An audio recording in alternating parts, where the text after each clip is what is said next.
There we are. We're live. Welcome, everybody, to the Decision Table. I've got a new friend here called Prati. Welcome to the Decision Table. We are literally this year just having conversations, just casual conversations, and I'm having them on a daily basis because, it's easy to think we don't want it the same as last year. We don't want things to happen the same way. We want different results, but we don't often do it in a different way. And so one of the things I decided at the beginning of the year was, let's have a new conversation every day with someone different and look through the lens of something that's important in the field that I'm working in, which is the need for a new approach to leadership. And I'm quite strong about that right now. I think that there is a huge need, and I'm really interested in how you see that and your work and what you're doing and how we can do this in a better way. And so I'm having conversations with all sorts of different people. I'm just going to shut this thing out here while I'm on it as well and see if that helps. And so, that's what you're here. You're on the other side of Australia right now. Where are you? I'm in Perth. You're in Perth. So you wake up, is it a little later than what we do here? Is that how it works? Yeah, no, yes, that is correct. We wake up 3 hours later. 3 hours later. So you, and then you're ready to jumpstart into your day. So thank you for coming on and just, I'm excited to learn about you because you're in a field or you work in something that's very different. Very different. And I don't even normally bring up what people do, but I think it is kind of interesting what you do. So tell us. Thank you so much, Kiri. Yes, we do wake up 3 hours later, but I love this part of the world. This is the best part of the world. Sorry, I love Perth. And yes, I am a tea taster and a tea blender. So as I think, as Nikhil said, tea whisperer, I'm not sure what it means, but sure. I like that. A tea whisperer. Tell me, what does it mean by being a tea taster? What it means is my job is to taste the plantations, and once the crop is ready or the harvest is done, a lot of tea gets segmented on the conveyor belt in terms of even in the same harvest of autumn, for example, which we just have passed the autumn harvest back in Assam and Darjeeling tea estates in India. And I only specialize in Indian tea estates. So once that is done, all these teas come to the factory and they all taste different. They could, because of the I don't know, some of them have been harvested today, some of them have tomorrow, and there are different estates and all of that. So if they're going to one particular factory, then they all taste different. Sometimes we have like 100 batches of tea, and I taste it and tell the difference between them and just write them rankings and then blend them as per what goes well with which batch to create a better tasting tea later on for the end customers to drink it. Wow, fascinating. What got you into tea? Was it something that you've done since you were little? Where did this come from? Actually, no. When I was little, I was not even allowed to drink tea. So I think I grew in a family where anything that can get you, anything that was addictive in their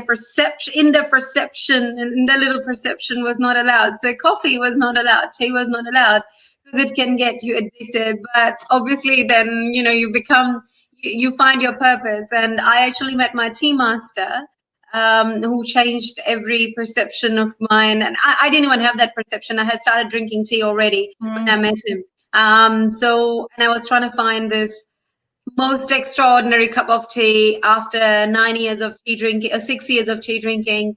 And I found my tea master who said that you will never find it unless you create it. And then he trained me to become one.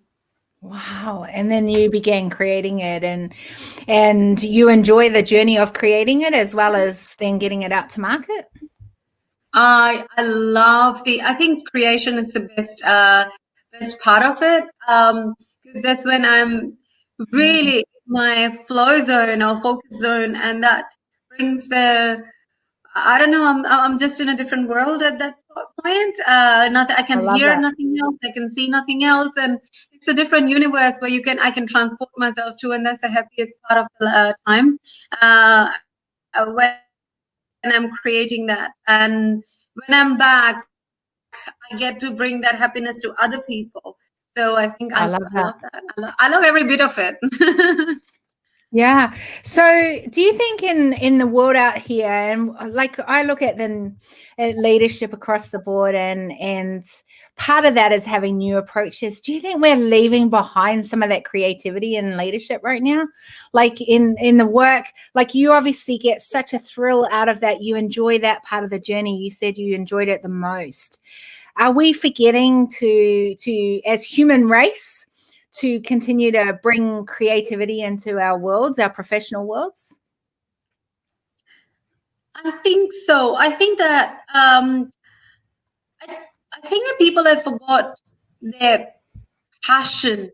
A lot of people are coming to their purpose, which is extraordinary. But I see a lot of passion um, missing. If you have the passion for Mm, it, or if it's coming from here, it's inside you, and you give time to listen to it, then the creativity flows. I see that it has become, even our art has become structured, or it's not flowing, or you have to, mm, instead of inspiration, we have to copy someone's art, and it has become very technological.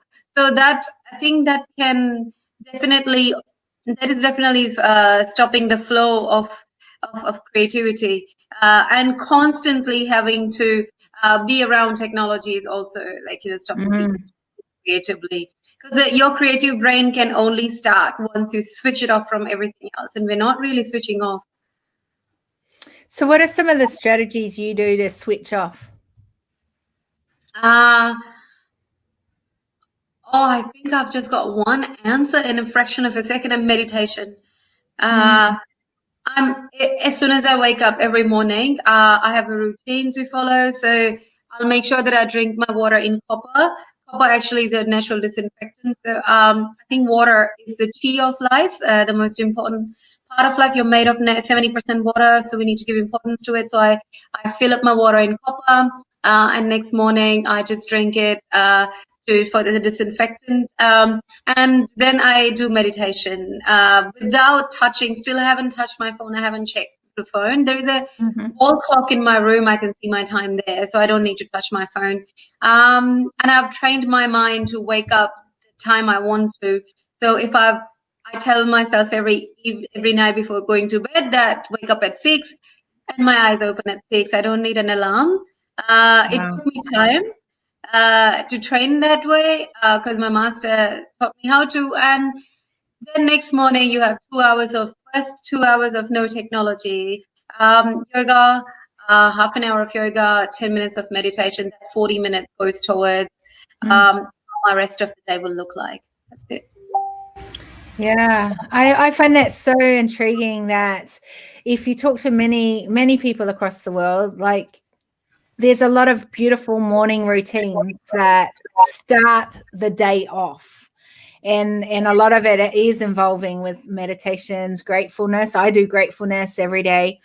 As my starter point, I have a health routine, as in fitness and movement. And then I also have ways in which I think that is important to be grateful. So gratefulness, and then I figure out a way in which to sort of brain dump the things in my head so that they're not in the head, but that I Yeah. can just work on the things that I need to. So it's interesting talking to many different people, always has been, of different routines people do, and how that flow sort of happens. You talk about flow, I talk about things like effortless flow. So how we get effortless flow as we continue in our days. And I think as leaders, that's something that when you've got creativity, it brings flow into your work and it plays out into work. And I think in part of that new approach to leadership is creating safe spaces where or curate moments or spaces where there is that opportunity to be able to be creative. And I love that you get to do that in the work that you do. Yeah. How do you sorry, what were you going to say? No, I just said absolutely. You're right. Yeah. How do you, like, you obviously get, now, I don't know, do you bring the tea from India into Australia and beyond? Like, how does that work for you? Yeah, so basically what I do is like I bring the teas from India to Australia, yes, in its single estate state. Um as so they're not blended, and Nice. uh I eliminate mediators and actually deal directly with the farmers. And Yes. that is what my tea master used to do. So that's what I've really been inspired. Because one of my purposes is also the sustainability. So I Yeah. love doing that. Love to deal with farmers directly. And once the teas are here, I then blend them and sell it across Australia. I've actually recently relaunched Teaphoria last year, because so far I was only bringing in tea. Yes, I was selling it everywhere across Australia, but I was doing it for market research and really understanding the taste buds of Australia. Because when I came here, I found that Australians drink tea very differently than Indians do. Oh. And I wasn't able to understand what's the difference. So I spent a couple of years to understand that. So yeah, that's it. So And you then I can't, blended okay, here. stop. You can't open that loop and say, okay, in India, it's drunk very differently. In Australia, it's drunk a different way. And it's spent 2 years trying to figure this out. So tell us more about that. I want to hear that. Um, let's How just. do Indians drink it versus Australians? I'm being very straightforward, honest. I think that the way Indians By the grew way, up. there's no judgment on here. You can be as straightforward. This is just real, raw, everyday talk. I know. So it took me 2 years because I think I was in my head. It's also me. So I was in my strong, like, designed to think about tea in a one certain way. So it took me a while to actually accept it, that this is a whole different world. And I was new to it. So the way we drink tea is like the moment we wake up, first beverage after water is tea. And sometimes we drink tea at like 12 a.m. in the midnight on weekends when we are out partying. We call out for teas, and we have little roadside tea stalls to, like, try to go and help yourself with some more tea. So it's so different, and we use a certain kind of tea leaf, and we like certain kind of ginger to it. Ginger is a very important element, or cardamom, and that's how a tea is served. But when I came here, I saw that the first of all, the tea bags. I was familiar to tea bags quite a bit, but I didn't realize that how it makes such a difference when I tasted the tea bags here. They didn't taste anything like the tea I've ever tasted. They had really depleted taste. It was really watery. Not in terms of, it didn't have any depth to it. It's really powdery. So I wasn't sure, tea bags after tea bags after tea bags, nothing really satisfied me. And then I went to cafes and started asking for tea. Nothing satisfied me. And then I went to big cafes, to start asking for chai. And I was given some syrup in milk. That made me really sick for that day. So I actually was really sick straight after, because it was a lot of sugar in a cup of milk. And that can make someone really badly bloat. So that's not how it should be either. So, and I was really shocked after that. I was like, oh, I need to do something. Yeah. Wow, fascinating. So, but there are good cafes now. It's time has changed. Yeah. There are amazing cafes now, but I think you press on a point that is an interesting one, that for us in Australia, it was probably an added extra thing. You have a cup of tea if you choose to have a cup of tea, if you're into a cup of tea. And so it's a bit like you could choose to have a coffee, and I hope no one who's listening drinks Starbucks, but they probably do. And you go and choose a Starbucks and you say, that's amazing. By the way, a lot of my American friends love Starbucks. If you're from Australia, that is kind of like the lower pyramid, right? That's like kind of like, it really is, because we are kind of coffee snobs here in Australia, where we love to try many different types and we're quite judgmental over coffee.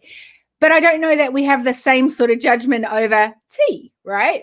That it's probably not something that many of us have gone down. I'm one of those ones that is not necessarily a tea drinker, but I've had a couple of teas that I enjoy. There's just a lot of tea I don't enjoy, and maybe it's because I haven't tasted good tea, right?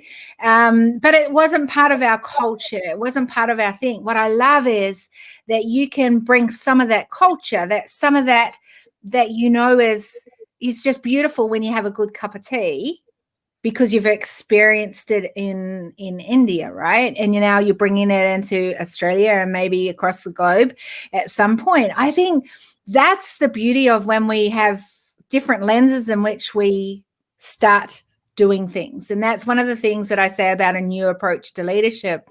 I think that the lens that we use is really important for us to experience it in a different way, to go to take things from other cultures that maybe isn't our norm, isn't it the way we're used to being conditioned to, but we take it and we go, this is actually really yummy. This is different, but it's good.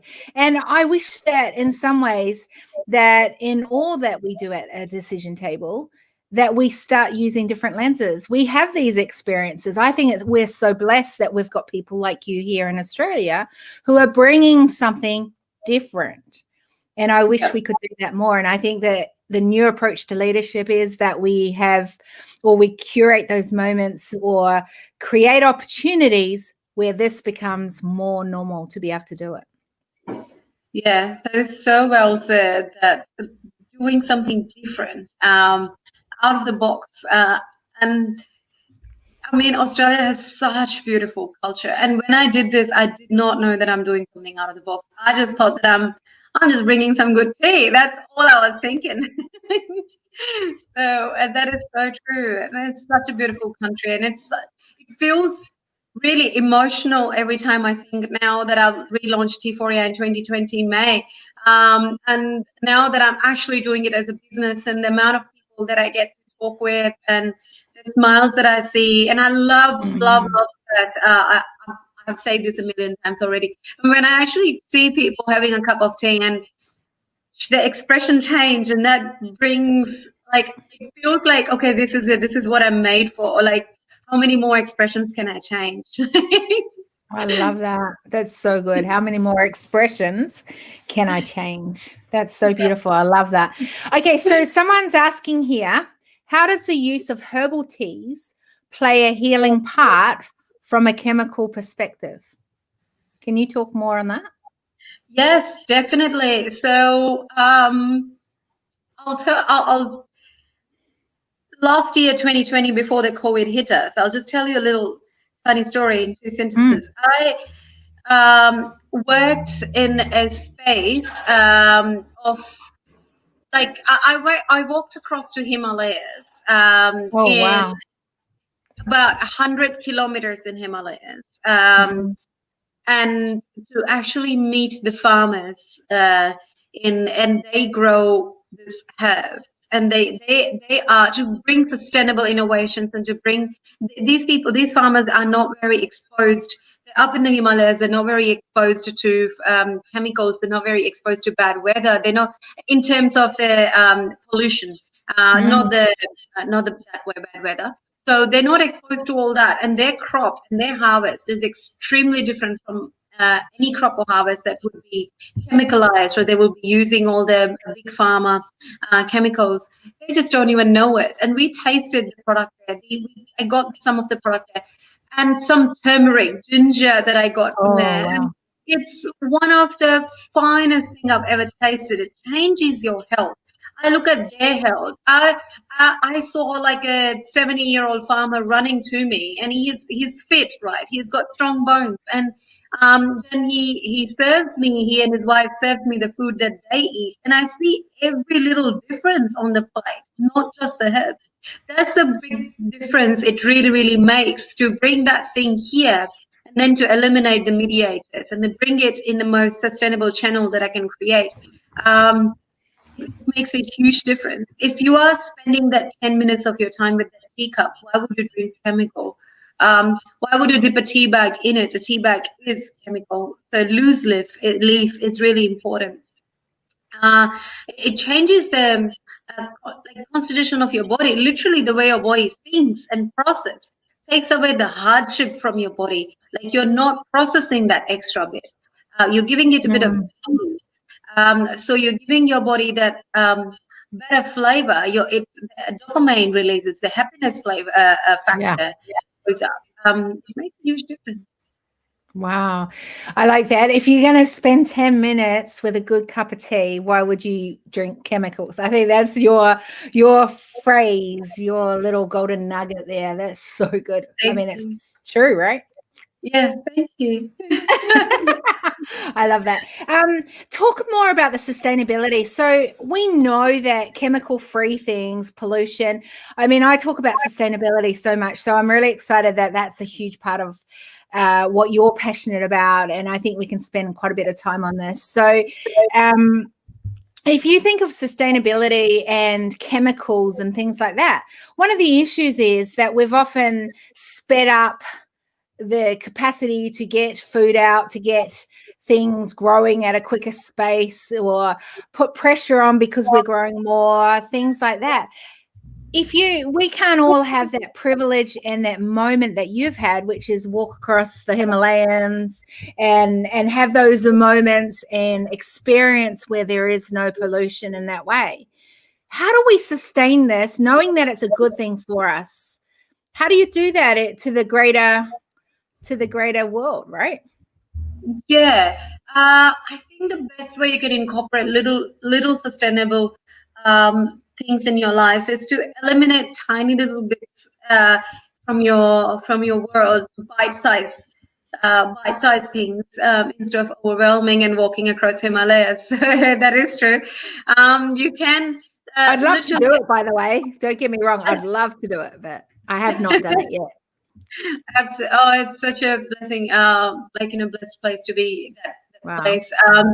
Look, and not everybody has to, because it is quite a challenge. And not by walking, you won't do anything sustainable either. Mm. It's just that we had a project. I was with some professor from India's really big university, recognized university. So I was with somebody doing. I had a team. So that was a whole different story. But at home you can just make micro changes, bite-sized changes that you Mm. can do without being overwhelmed. And that's really, really important because people really feel emotional about it, and you can feel really emotional dragged towards it, and then boom, you're off it because it was too much to handle, because you have been Yeah. sustaining a different kind of lifestyle for many years, and now you're changing it altogether. So you can become a bit angry, and I can see that in many people that they become a bit angry and really, really emotional towards something, and then Mm. they're off it. So it's very fast shift. Rather than that, do little things like, as I said, tea bags. Don't use them. First thing, use loose leaf, because then the loose leaf, after you have strained the loose leaf from your stainless steel strainer, that strainer will last you for a lifetime. And one strainer, and that leaf can go in your pots. It's compostable. Those Mm. tea leaf can go in the pots. It can become your compost. Then you can just do little things as just have two bins in the.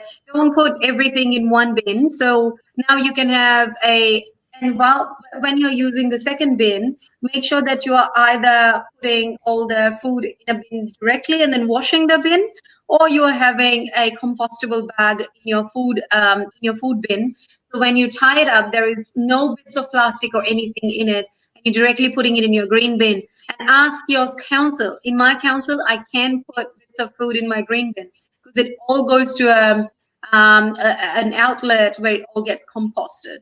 I took a tour with my council and visited all the all the outlets where they do tons of composting, and I saw them from inside. And they approved the green bins not just for the the filings of the grass, but also for the food from home. So just find out. Just make a couple of phone calls and just find that out. Are they tied up with these people? If they are, great. I love that. I think, one of the reasons that I bring that question up is because I think, a lot of people, a lot of humans across the world sometimes problems feel too big. And so if we look through the lens of sustainability, often that can feel too big. And I love the fact that you go, it's the micro, it's the little small things that you can do, you can put in place that bring that change. And I think if we can just think of that as part of the new approach to leadership, that we're looking through what I call the lens of sustainability, right? Where we can start looking through it. Our solutions, are they sustainable? Are the way that we're building culture in our leadership, is that sustainable? Is the way that we make decisions at tables, are they sustainable? Like and at one point we could almost go, but it's too big, like what you're saying. And then going back, but if we do it micro, if we just do small things, we can make a difference. So, not using that tea bag, but using the loose tea. I mean, it's so simple, and there's not ways that probably some people have done it in the past, but so easy to make that little change, and that will add. And I think this is kind of what we need to do across what everyone is doing, right? Like whether it's tea, whether it's whatever your fascination is, like we can make differences that are sustainable. Tell me why sustainable is so important to you, because obviously sustainability is. Definitely. I just feel a strong pull towards Mother Earth. Like I feel like first of all, we live here. It's our home. It's not like there is another planet ready for us to ship to. And every time we we do something little, every little thing counts. So sustainable is, to me, in my mind, it should not have been like a let's go towards it. I think that should be a lifestyle. It should be the norm. It should be the normal, but we have made the normal the other way around. And I have been made fun of when a couple of times, and I think that no, actually more than that. And that's when I realized, like, we live in a mindset where we are so strongly made to believe that the other way around is the normal. When I had, at one point of time, I had people over for dinner, and I asked them to just bring the food, but I did not ask them to bring their plates. They were all bringing a plate. I said, like, I have all the arrangements, but they brought a lot of plastic plates for everybody. And I said, well, it wasn't necessary. And they said, like, and the answer that I got, I was like, oh, you have got to used to it, buddy. You can't keep telling people off. And that's when I said, I'm actually not telling you off. First of all, it's my home. And I have the right to decide what you can and cannot bring. So you are actually stepping in and bullying me. So do you see that you have made bullying the norm? Do you see that you have made that you telling me what to do a norm, but if I do the other way around, it's really shocking for you. So it's how you look at things. It's just you change that angle a little and think from a different perspective, that it's just my choice. I haven't even been rude, but you have taken it so offensive in 1 second because I told you not to do something that you're used to. It's just that simple thing. And that kind of got me a bit, I didn't get angry at that time, but I felt sorry. I felt like they're not going to pass on anything to their generation because they don't have anything to pass on. And that made me really upset. That what are we going to pass on? There is nothing that we have. And that's what I told myself, that what am I going to pass it on? What little changes can I bring? So, and it's important, as we said, we were talking just about those compostable bins or tea bags. One tea bag, there are 1 million tea drinkers in Australia. One tea bag per person, we drink 2 to 4 teacups on an average, 4 million tea bags in a year. Does it make a difference? It makes a huge difference, 4 million. Wow. There you go. I did not know those stats, I have to say. So I love that. I love that about what you're saying, that it's real, like you were really strong on what you wanted, and it was your space you're bringing these people into, and so it was something that you said was, important to you and for those that come into the space. I think it's interesting. You hit on a quite a strong point there that I think we should pull apart on, and that is, it's not the norm. I think it should be the norm, but it's not the norm, and because of that, you had pushback. Firstly, why do you think it's not the norm? Why do you think that this is, like, I agree with you. Like, having sustainable solutions should be the first place that we go, not the last place. And so I'm absolutely sold out about that.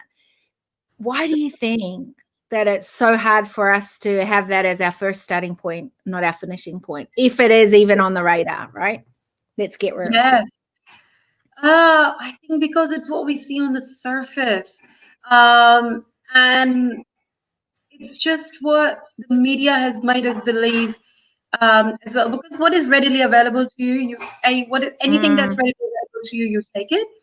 So Yes. if plastic bottles are readily available to you, if everything you see is plastic, it becomes the norm. Or everything you see is, for instance, copper, because I was just drinking from a copper glass, so it just came to me that just think about it that way, that everything was copper around you, then it becomes a norm. So whatever you see and what's on the surface becomes the norm. When I was doing a lot of research and I was talking to a lot of companies, and I've spoken to so many companies, I've actually gone in there and given them meditation as well.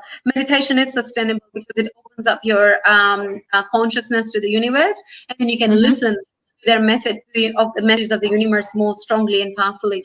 So you're not shut down anymore. So I've actually been into many companies and given them meditation, and to me, that's the first step towards consciousness. So when I see that when you're asking me as a norm, Yes. let's see the facts very quickly. Australia produces, as beautiful as a country it is, and I think that, to me, it's my home. We produce 5.5 planet worth of food waste here in Australia. We don't see anything outside. We keep it really clean. We keep it tidy. It's a nice place to be. It's very organized, and it is our strength. So everything looks perfect and sparkling outside. We don't see it. But India produces half a planet worth of food waste because we have channels to dispose food waste that are invisible. We have been taught how to treat food in a very, very different way since we are born. Cook only as much as you eat. Conscious shopping has been in the blood. Like, we don't think that way. We're just designed to think conscious shopping. What is plastic bag when you go for a shopping center? We don't have any. We only have homemade tote bags made from that material that's left over from a sari or something, right? It's just a designing. But when you go to India, we don't have organized systems. So it's a bit backward that way. So you see pile of garbages everywhere. You see things writing on your face. So on a perception level, you will think that India is doing much worse and creating more pollution or creating more food waste. But when you see the reality, it's a whole another journey. Like, we are 10 times more populated, creating not even 10% or 20% of the waste, while Australia creates. Yeah. So which is just as well, by the way, because you have in India, there is so many. Like, that's a good thing. Yeah. But imagine Yeah. if they were in India doing it the same as we do in Australia. I mean, that's Yeah. kind of a scary concept, right? Very, very. It's in your face. Yeah. India does produce more air pollution because of the people there, so they use more cars. Mm. And I think the population is out of control. So I think that's a whole another story of how are Yes. they ever going to control the population. But apart from that, we are talking what's in your face. What do you see the Yeah. first? That becomes your regular. So if it's on the surface, most of Australian thinks we are doing extraordinary, but we are Mm. not. We're not really. But There's I so think, much. yeah, and I think with this, you bring up a great point around the fact that there's this need for transparency. I think there's a lot, like, yes, it's devastating when we look at that as a thing because of the capacity, like the amount of population in India. We've seen those photos. We see what it looks like but in lots of ways, that doesn't mean that we're better off here in Australia in what we're doing, right? We're just keeping it under the lid, hiding it over in the corner. I mean, don't even go to my backyard of my trash, because like it's the one thing I really hate about my family. And I hope my husband is watching this at the moment or sees this, because it's one of my beefs is that there's a lot of takeout in our family. And because of that, all the rubbish that comes with it. And I hate it with a passion. And like, even when I go out, I try to take very much my coffee cup with me. I try and do a lot of things myself because I can only control what I can do in my environment. But I think it's exactly what you're saying there, that a lot of us are just hiding it in our trash cans, are just hiding it under the surface, and we are letting a lot of those things. Now, I get a hard time even in my own home because I want all our products that we clean things with, that there's no chemicals in those. I use oils a lot. I'm one of those oils girls, that I'm a true believer of. I've got it over there, in the background, because I know that all these things are adding either to the chemicals we're putting in our body or taking away from those chemicals, right, that can get added into our body. And we're going to be more effective in what we're doing and, what we bring out into the world. And so for me, this is an important thing.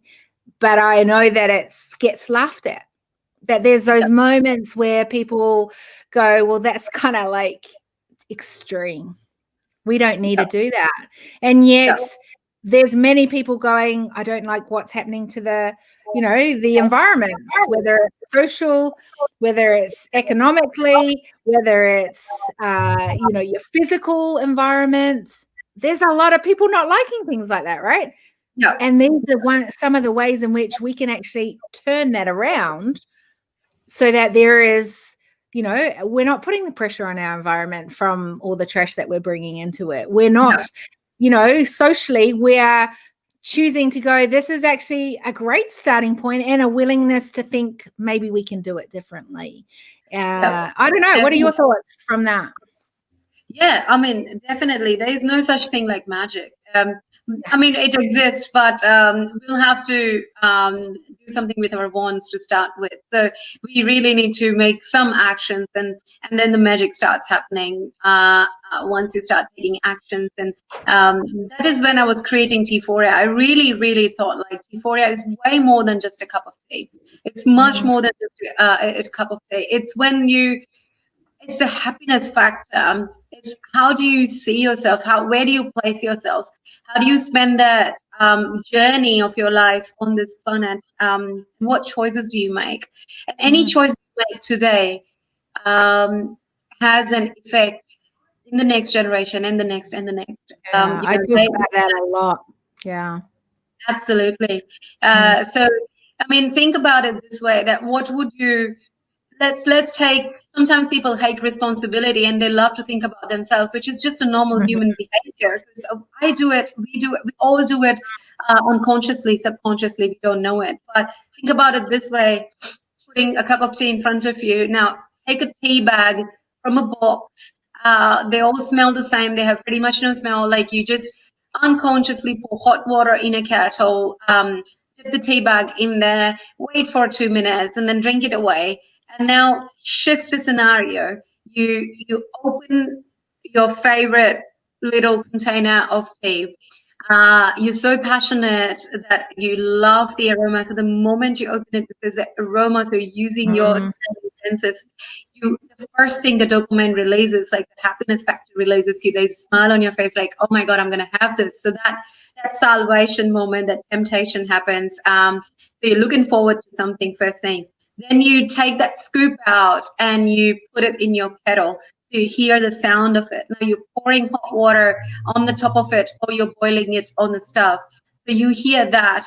So you hear that, and then you actually go through that. Then you pour it in your cup, and then you take the first sip from your cup. So that whole thing, the whole perception changes. Everything changes. You know that there's nothing going back. You know, then you scoop it out, put that in your pot, and it's a cycle. So you created a perfect cycle. You made yourself happy. The happiness factor changes because now you're touching, feeling, smelling, tasting everything that you love, and it's about you now. But you're giving back to the nature unknowingly. Oh, I love that. Yeah, and that's where the effortless flow comes in. Like there's just this beautiful flow from this step to the next step to the next step. And I think that that's so beautifully said in the way that you did it. It almost made me go, I think I should become a tea drinker. That sounds so much fun. Like, oh wow, you look at it, you smell it, you feel that, you know, that sounds amazing. I love that. So here's the other thing that I find interesting. So we've talked a lot about the sustainability, and I think in a new approach to leadership, that to have leaders like yourself across the world doing things in your own sphere of influence where we are looking through the lens of sustainability, the other side of it, and I think this would come into what you're doing, and I'd love your thoughts around it, is ethical leadership. I think that, you know, there's this importance that we don't just put our head in the sand and use something or do something. We find out how was that created? What, you know, are they, say the people that are harvesting the tea, are they being looked after? Is that in environments that are going to be healthy for them? Is it supporting what they need? And then, you know, the ongoing of the flow of that throughout the process. How do you ensure that in what you're doing? Because you're working with another country. And I think this is also an interesting concept, because sometimes it's easier to be ethical when you've got it all set up in your own little environment in front of you. You can put things in place, you know what's happening. How do you keep that or think about that in what you do? I think that I do two things. First, I keep it bite-sized for myself as well, like as much as I can chew, as much as I can follow it myself and not just preach. So I make sure that that's my ethics behind it. So if I'm telling somebody at some point of time, I have already incorporated, tested, or I am ongoingly incorporating that in my life. So that becomes really important to me. And two is contagious energy. Like, I think that when I meet people, I don't tell them what to do. I allow them to flow. It's like if I constantly tell people what to do or have instructions, and I look at my own behavior, I'm really bad with instructions. If I've been told something to do too many times, first thing I don't know what happens to my head. The first thing it thinks like, fine, I don't want to do it. You told me too many. You sound like some of my children. They would be the same way. Yeah. Grown up or children, sometimes we all behave like that. You have told that to me a million times. My answer is no. Exactly. That happens to our head because the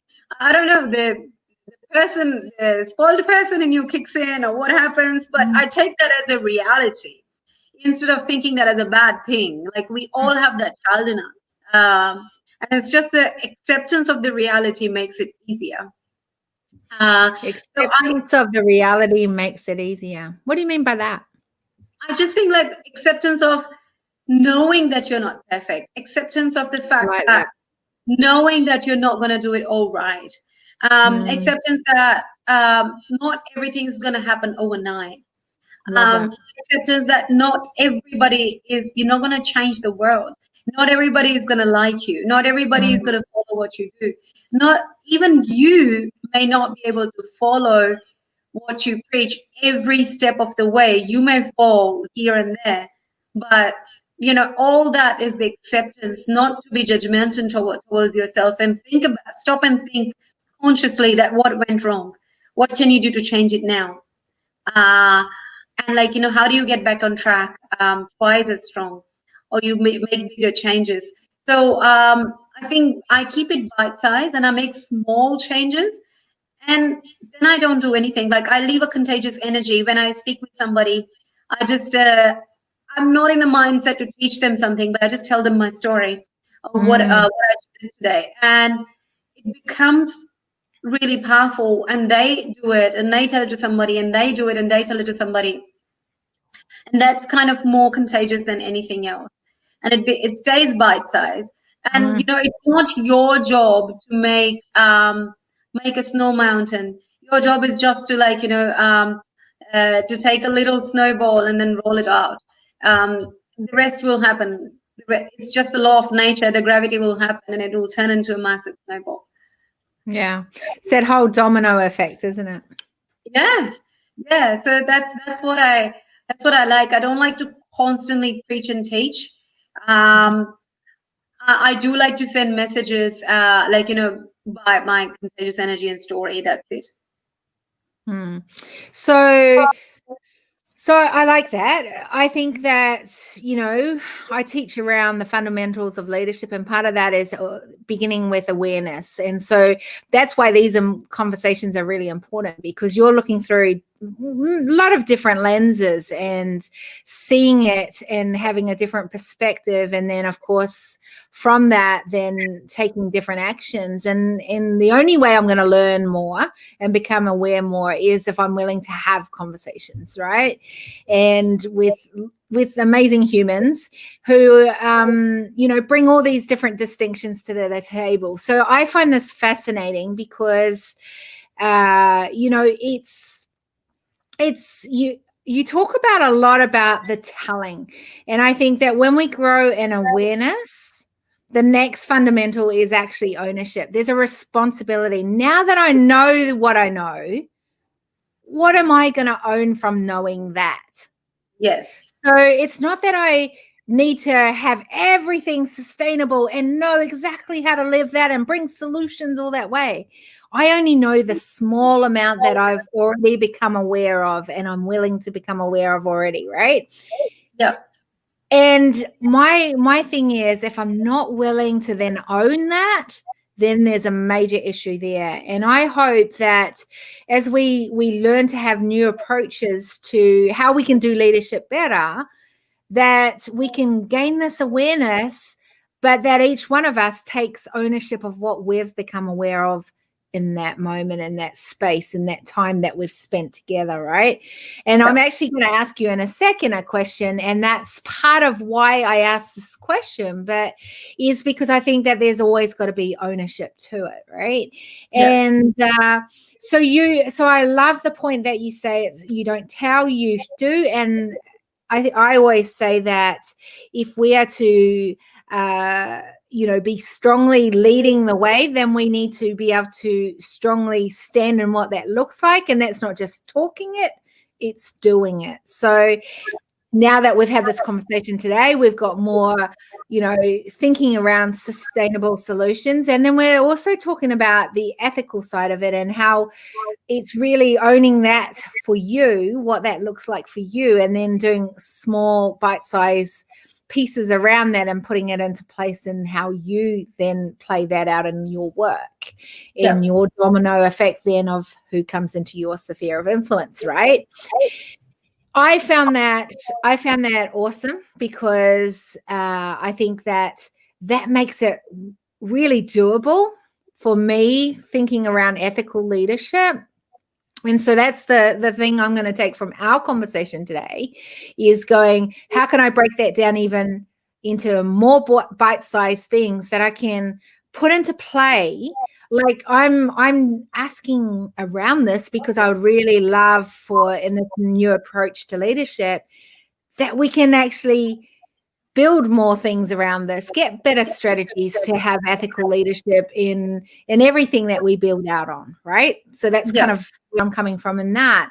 And so today's conversation reminds me of the importance of even breaking it down into even maybe more micro and investigating what that can be and how I can put that into play in my own leadership. So if I to ask you, what's the one thing that you've kind of got from our conversation today that's made you think maybe more, get a different insight, or you're going to take and roll with that? What would that be from today's conversation?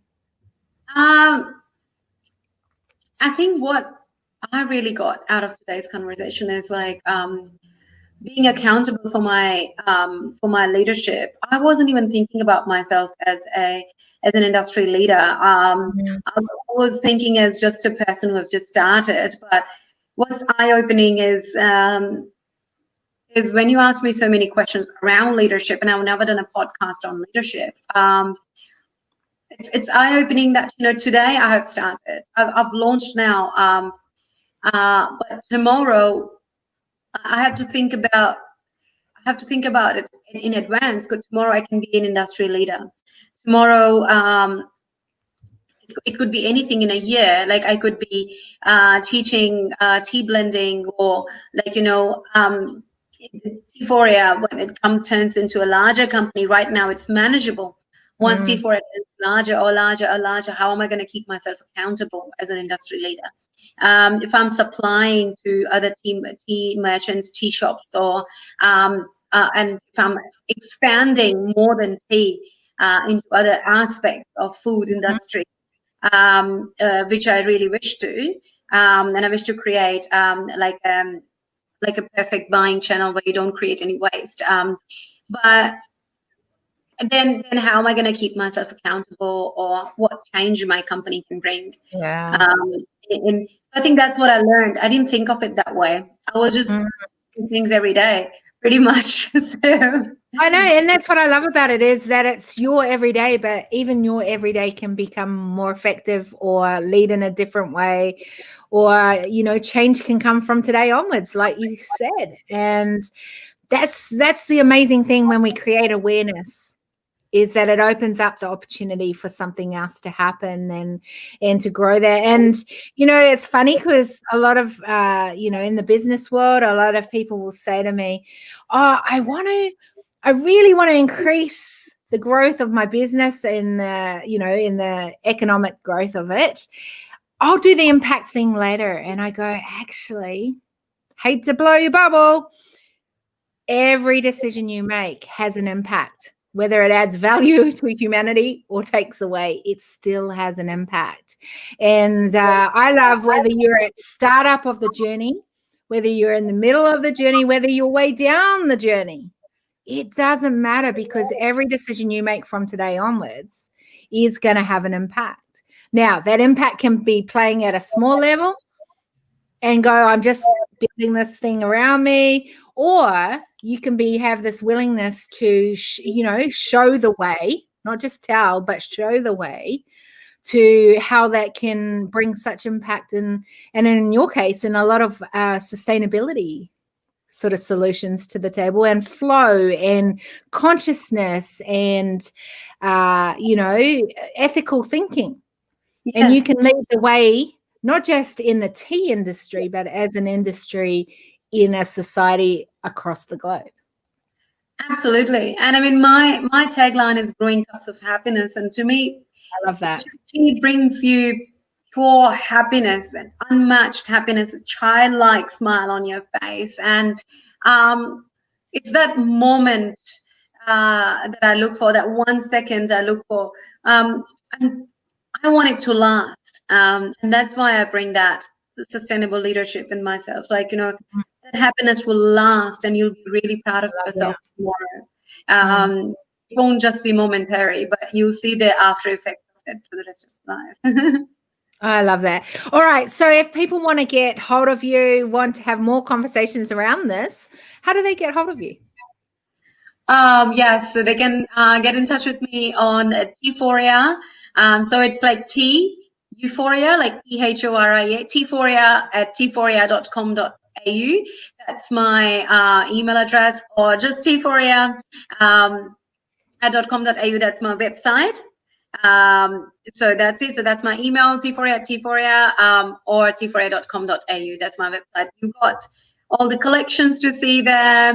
Most of my collections are freshly harvested. They are seasonal. You can have a look what we do, and you can ask me any questions. I'm really open to speak with people. I love talking to people. That's beautiful. I love that. Okay, so we are finishing up now, but if you were to leave people, like, one of the things you talk about nonstop throughout this conversation has been happiness. If you were to give 3 things that happiness gives benefits with or adds value, what would those 3 things happiness does? Maybe in your life or you see with others. Happiness kind of takes you to your own truth. It's raw, it's natural, it's transparent, it's not fake. Takes you face to face with your own truth. It could be dark, it could be anything, because we are made up of both material, dark and white. And you accept yourself the way you are, without being judgmental, and that's pure happiness. Yeah. If you're not judging yourself, there's no one out there to judge you. That's pure happiness to me. That I'm not going to be perfect, and that just makes me happy. And happiness to me means sharing, community. It's that there is a difference between standing alone and being alone, loneliness. So I stand alone for what I believe, and I'm not afraid of it. But community makes a huge difference. Not being lonely, being amongst people. It's people who make the difference. Sharing that cup of tea with the people that I love every morning, that makes me really happy, really happy. And I think, what else can happiness bring me? I think just gives me my purpose, just keeps me going, brings me my purpose. Every time I think about my purpose, just makes me so teary before I go to bed. It brings me brings me back to that pure joy. Or if I'm exhausted of it has been a hard day, I just remind myself of my purpose. Burst that happiness bubble out of me, and just brings that original energy back. It's like I'm going to do it again tomorrow. That's so beautiful. And what a great way, honestly, to finish this. I thank you so much for being a part of this conversation. I think that, it's easy to get lost in the busyness of life and in leadership, and to forget to create those moments of creativity, as we talked about earlier. I think having effortless flow going throughout what you're doing it brings you such happiness, but because you're a happy person, that becomes contagious. I think that was beautiful. And I love the fact that we had a lot of conversation around sustainability and ethical leadership and how that plays out in what you're doing. And then, I think if we can do that in better ways and more effective ways in leadership going forward, then all these beautiful things that you've brought up today will make us, like you said, stand out as alone, like not alone, but stand out for great things in how we lead the way. And that way, hopefully, others will come on that journey and be a part of that journey. So thank you so much for being a part of it today. Thank you, Kiri. It was such a pleasure.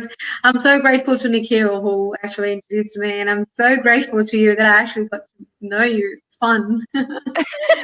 I know I'm a pretty easy person to get to know, so I love these kind of conversations, and definitely we got to talk around some of the topics that I'm absolutely dear to my heart as well. So thank you. I'm going to end this broadcast right now. There we go.